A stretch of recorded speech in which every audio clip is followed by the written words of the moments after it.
اور بھی لوگ مدینے میں خوش تھے کہ ایک رسول آ رہے ہیں، تو ان کے بچے اور بچیوں نے ڈھول بجائے، ڈھول انتظار کر رہے تھے، پہنچ گئے تو آمد میں گیت گائے، ڈھول بجائے، تو رسول اللہ مسکراتے ہوئے اندر گزر گئے۔ تو پتہ یہ چلا کہ خوشی کے موقع پر یا کسی کے استقبال کے موقع پر یا اعلان کے موقع پر ڈھول بجا سکتے، اس کے علاوہ بہرحال ڈھول کا جواب اور بھی جگہ ہے تو ڈھول بجے۔ اب سوال یہ ہے کہ ہمیں یہ الزام دیا جاتا ہے کہ ڈھول جو ہے خوشی کے موقع پر بجایا جائے، خوشی کے موقع پہ بھی بجایا جاتا ہے، بیٹے اعلان کے لیے بھی شریعت میں جائز ہے۔ قانون شریعت تاریخ شریعت میں سب حوالے دیے ہیں کتابوں کے، ان میں اعلان کے لیے۔ اب یہ بتاؤ کہ جب سحری میں ڈھول بجایا جاتا اٹھانے کے لیے روزداروں کو، تو وہ خوشی ہوتی ہے یا غم ہوتا؟ نہ خوشی ہوتی نہ غم ہوتا، بلکہ کیا ہوتا؟ اطلاع دی جاتی ہے، اعلان کیا جاتا جگانے کا کہ بھائی جاگ جاؤ، سحری کے ٹائم ہو گیا، افطار کے ٹائم پہ گولے چھوڑنا ہے، ڈھول بجانا ہے، افطار کے ٹائم ہو گیا، نکاح کے ٹائم پہ ڈھول بجانا کہ آ جاؤ بھائی سن لو اعلان ہو گیا، نکاح ہو گیا یا ہونے جا رہا ہے۔ دو جگہ ڈھول بجایا جاتا ہے، ایک نکاح سے پہلے کہ بھائی آ جاؤ نکاح ہو گیا، اور پھر نکاح کے بعد میں کہ بھائی ہو گیا ساتھ ہے۔ تو یہ اعلان کے طور پر بجایا، اعلان کے طور پہ شریعت نے جائز ہے، اسی لیے اعلان کے طور پہ جنگوں میں بجایا جاتا، ٹھیک ہے، تب جنگوں میں بجایا جاتا۔ اب ہوا کیا؟ اب یہ کہا جاتا ہے کس کا، تو بیٹے یہ اس میں مسئلہ ہے، ٹھیک ہے، تو ڈھول ایسے بجایا جاتا ہے۔ اس میں دو رائے نہیں، روایتیں ملتی ہیں کہ جیسے ہی آقا حسین علیہ السلام کو شہید کیا گیا، اس وقت یزید نے اور یزیدیوں نے ڈھول بجایا اس خوشی میں کہ ہم کامیاب ہو گئے اور ہم نے حسین کو شہید کر دیا، اور اب ہماری حکومت کو کوئی خطرہ نہیں رہا، ایک کانٹا تھا وہ ہم نے نکال دیا اہل بیت حکومت۔ اب ظاہر جب اس نے ڈھول بجایا تو ڈھول بجاتے ہی اسے یہ احساس ہوا کہ یہ قتل کا جو الزام ہے وہ سیدھا میرے اوپر آ رہا۔ اسے کس نے بتایا کہ یہ تو تم غلط کر رہے ہو، ڈھول بجا رہے ہو، یہ تو تم ڈھول بجا کے کہہ رہے ہو کہ حسین کو تم نے شہید کیا یا کروایا، اور بات وہی تھی کیا یا کروایا۔ تو اس نے ایک دم ڈھول رکوا کے یہ کہا کہ ٹھیک ہے میں نے تھوڑی کہا تھا، پھر اس نے تعویل کر دی، وہ تو اس نے مارا ہے، میں نے یہ قتل ہو گیا، میں نے تو ویسی بات کرنے کے لیے بلوایا تھا کہ انہیں بلا کے لاؤ میرے پاس، پکڑ کے لاؤ وغیرہ وغیرہ، اس طرح کی باتیں روایتیں ملتی ہیں۔ بہرحال یہ روایت بھی ملتی ہے کہ اس نے واقعی خوشی میں ڈھول یزید نے بجایا اور وہ چند منٹ بج کے ختم ہو گیا، مطلب تھوڑا سا بجا،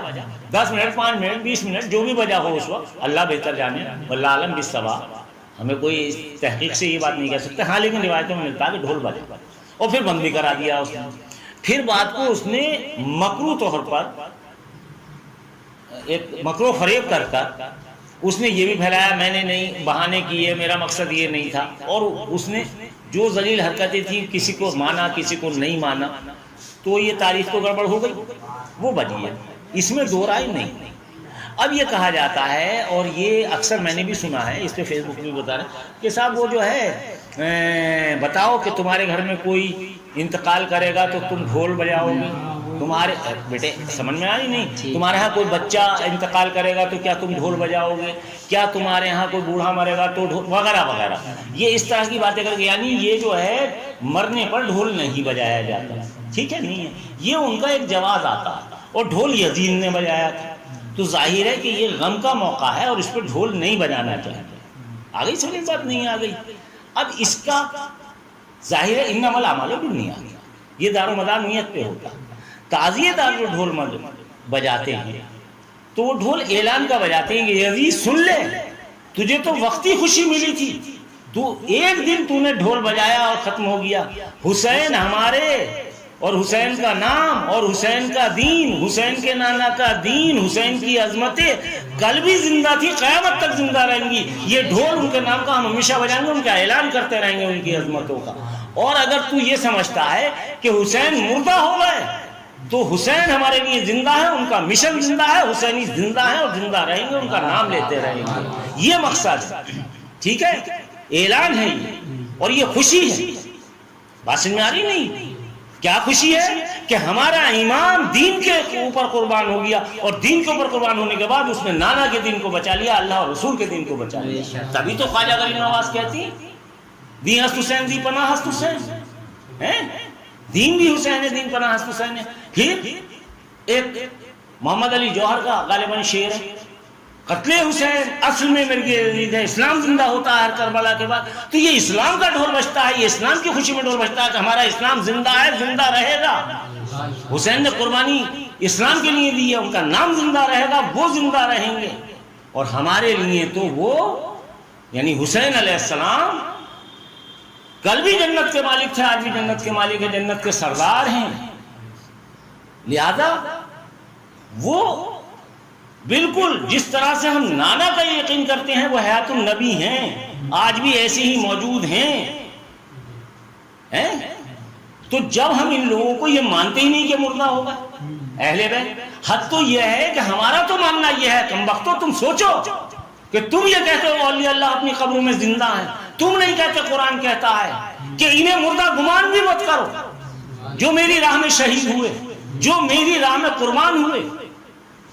یہ میرے اولیاء اللہ، یہ میرے شہید اپنی قبروں میں ایسے ہی موجود ہیں، انہیں نہ کوئی خوف ہے، نہ حزن ہے، نہ ملال ہے، یہ میرے دوست ہیں،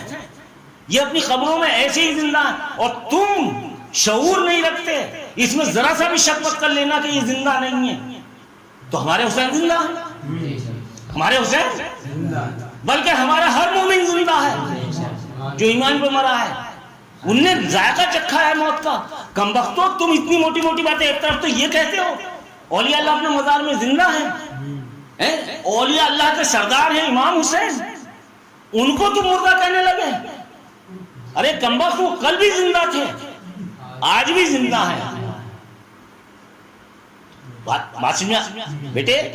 یہ قرآن کہہ رہا ہے انہیں مردہ بھی گمان مت کر لینا، گمان سوچ بھی مت لینا، ایمان سے خارج ہو جاؤ گے۔ اگر انہیں مردہ بھی گمان کر لیا تو ایمان سے خارج ہو جاؤ گا، اللہ کہہ رہا ہے، یہ حدیث نہیں ہے تو قرآن ہے۔ اور پھر اللہ تعالیٰ ایک دلیل دیتا ہے، اللہ کی دلیل، میں انہیں رزق بھی پہنچاتا ہوں، یعنی رزق اس کو پہنچایا جائے گا جو واقعی زندہ ہے۔ اب یا تو اللہ کو تم جھوٹا مانو گے، حسن میاں کو نہیں ماننا ہے، حسن میاں کو تو تم چاہے جو کہہ لو، یہ تو قرآن سے بتا رہا ہوں میں، بتاؤ پوچھو ان سے کہ ایک ولی زندہ ہے، خواجہ غریب نواز کو ہم زندہ مانتے ہیں، سرکار وارث پاک کو ہم زندہ مانتے ہیں، یہ تو ان سب کے سردار ہیں، جنت کے سردار ہیں۔ ابے انہیں اگر مردہ سمجھ لیا تو تو مردہ ہو گیا، پھر تو اسی میں آ گیا جس میں قرآن ہی کہہ رہا ہے سمم بکم، گونگے ہیں، بہرے ہیں، اندھے ہیں یہ لوگ جو میرے رسول کی نہ سنیں، جو میرے رسول کو نہ دیکھیں، جو میرے رسول کی نہ مانیں۔ وہ چل پھر رہا، یعنی چل پھرتا ہوا جو زندہ انسان ہے اسے قرآن کہہ رہا ہے یہ اندھے ہیں، گونگے ہیں، بہرے ہیں۔ ابو لہب ابو جہل کیا تھے؟ اندھے گونگے بہرے، قرآن نے کہہ دیا وہ زندہ تھے لیکن زندہ نہیں تھے۔ اور ان کے بارے میں کیا کہہ رہا ہے جو قبروں میں پہنچ گئے کہ یہ میرے وہ نیک بندے ہیں، یہ میرے وہ شہداء ہیں، یہ میرے وہ دوست ہیں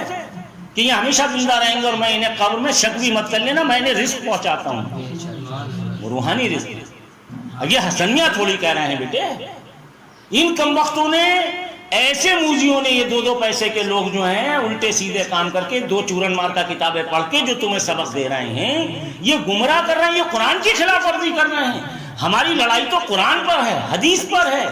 کہ ارے کم وقتوں اس قرآن حدیث کو تم بیان تو کرتے ہو لیکن زبان سے کرتے ہو، دل میں نہیں پہنچ رہی۔